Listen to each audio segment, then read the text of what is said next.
My name is Kathy. I've been with my husband Daniel for 30 years. After we got married, we lived with my mother-in-law. My father-in-law had died in a traffic accident years ago, and not wanting to leave my mother-in-law alone, Daniel suggested we move in with her. She passed away last month due to illness. My mother-in-law was a stubborn and quirky person. I struggled a lot when we first started living together. Your cooking is terrible. I'll do all the household chores, so you don't have to do anything.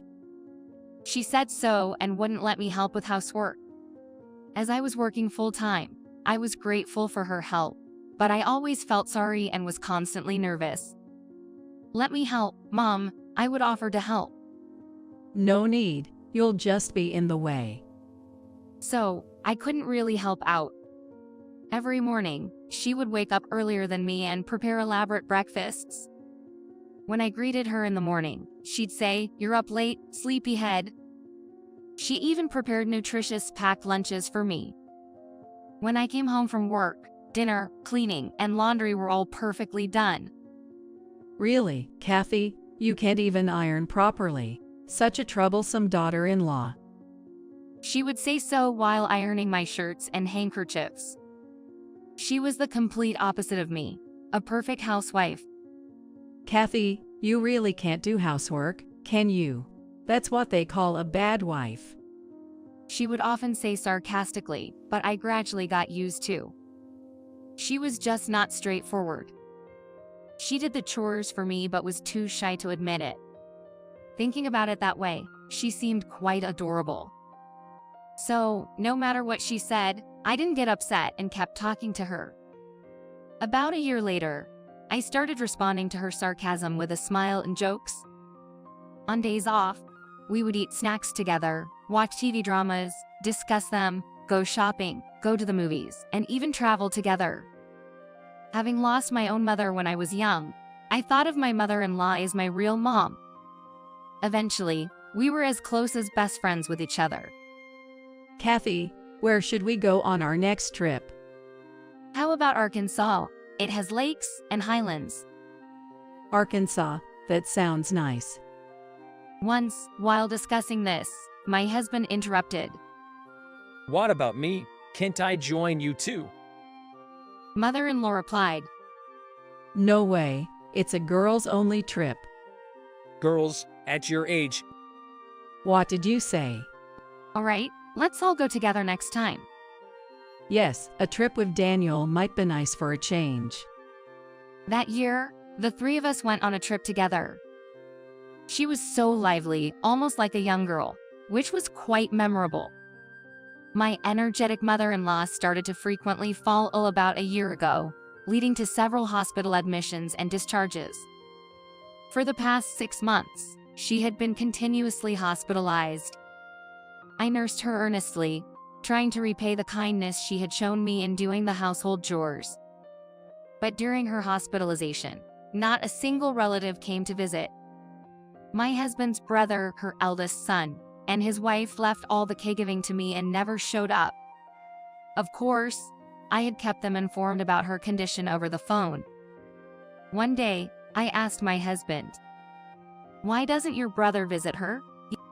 He then told me, He married his current wife just a week after meeting her. Mom opposed it, suggesting they wait and see, but he got angry and went ahead with the marriage anyway. Since then, they've been estranged. Hearing this, I said, "But opposing their marriage so quickly is a normal parental concern. Meeting someone for just a week and deciding to marry is too hasty." Later, I learned that my brother-in-law and his wife had lied to the rest of the family, claiming they were opposed for marrying a long-term partner, causing the relatives to ostracize my mother-in-law. She tried to explain the misunderstanding to the relatives, but her inherently eccentric personality made it hard for them to believe her. "So, is it because of your brother that no relatives visit her?" "Yeah," my husband nodded. I tried explaining to them, but it seems they already disliked Mom and remained distant. I felt deep sympathy upon hearing this.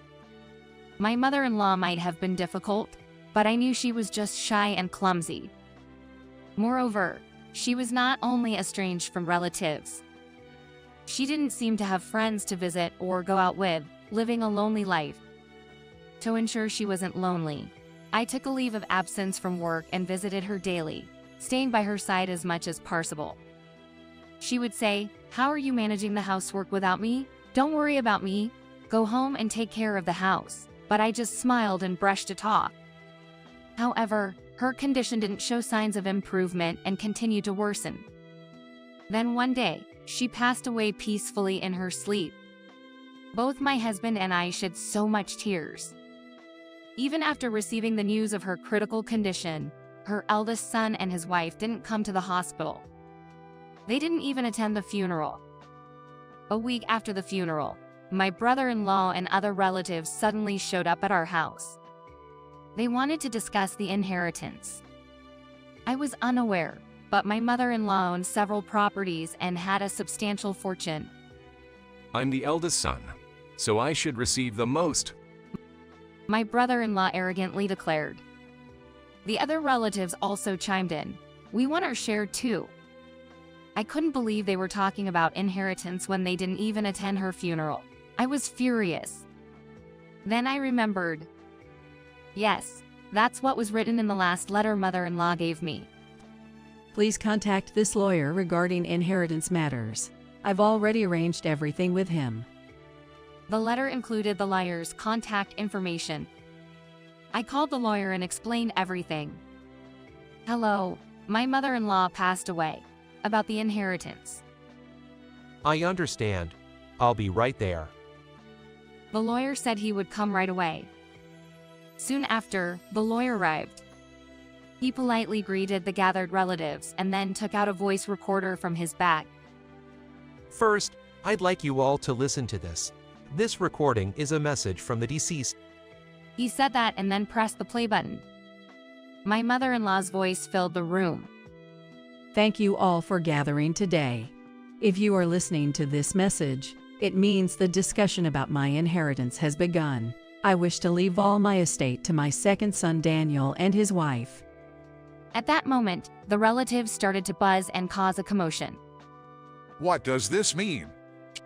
Shit, why the heck would she do this? Why would she overlook me, her own son? My brother-in-law was extremely angry. The lawyer interjected. Please, be quiet. Then's more to the message. He then continued playing the recording. My eldest son and his wife never visited me when I was sick, leaving all the caregiving to my younger son's wife. I don't want such unfeeling people to inherit anything. In contrast, Daniel and Kathy invited me into their home and lived with me. Those years were some of the happiest years of my life. I'm especially grateful to Kathy. Despite my unfriendly nature and harsh words, you remained cheerful and upbeat. Your smile opened my stubborn heart because you never stopped knocking on its door. We became as close as a real mother and daughter.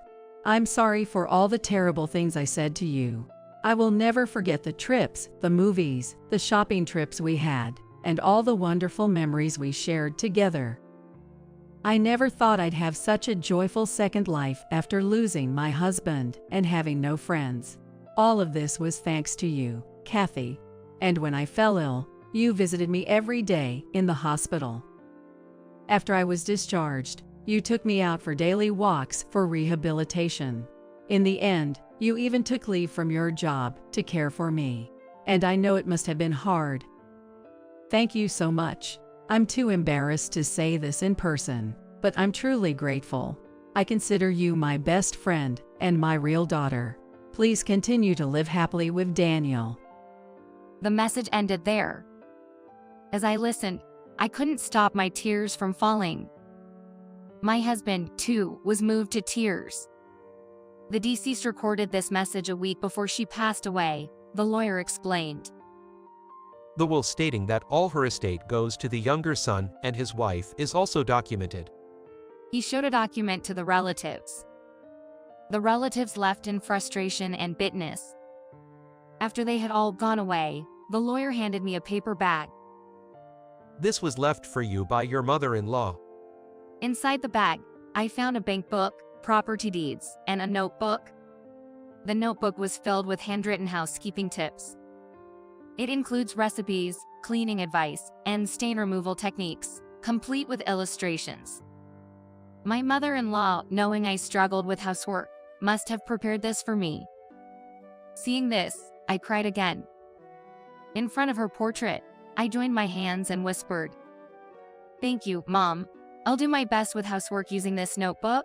I'll cook delicious meals for Daniel, just like you would." Since then, I often sat in front of her photo to share various things, even minor grievances about Daniel. "Mom, your son left his sarks inside out again. He's just like a child sometimes, isn't he?" "Mom, today I tried your hamburger recipe. The shape was a bit off, but it tasted great." And of course, I shared the most important news first. "Mom, I went to the clinic today and found out I'm pregnant. Will it be a boy or a girl? I know you'd be happy. What should we name it? Please watch over us so that the baby would grow up healthily." Though she never responds, her photo always seems to smile back.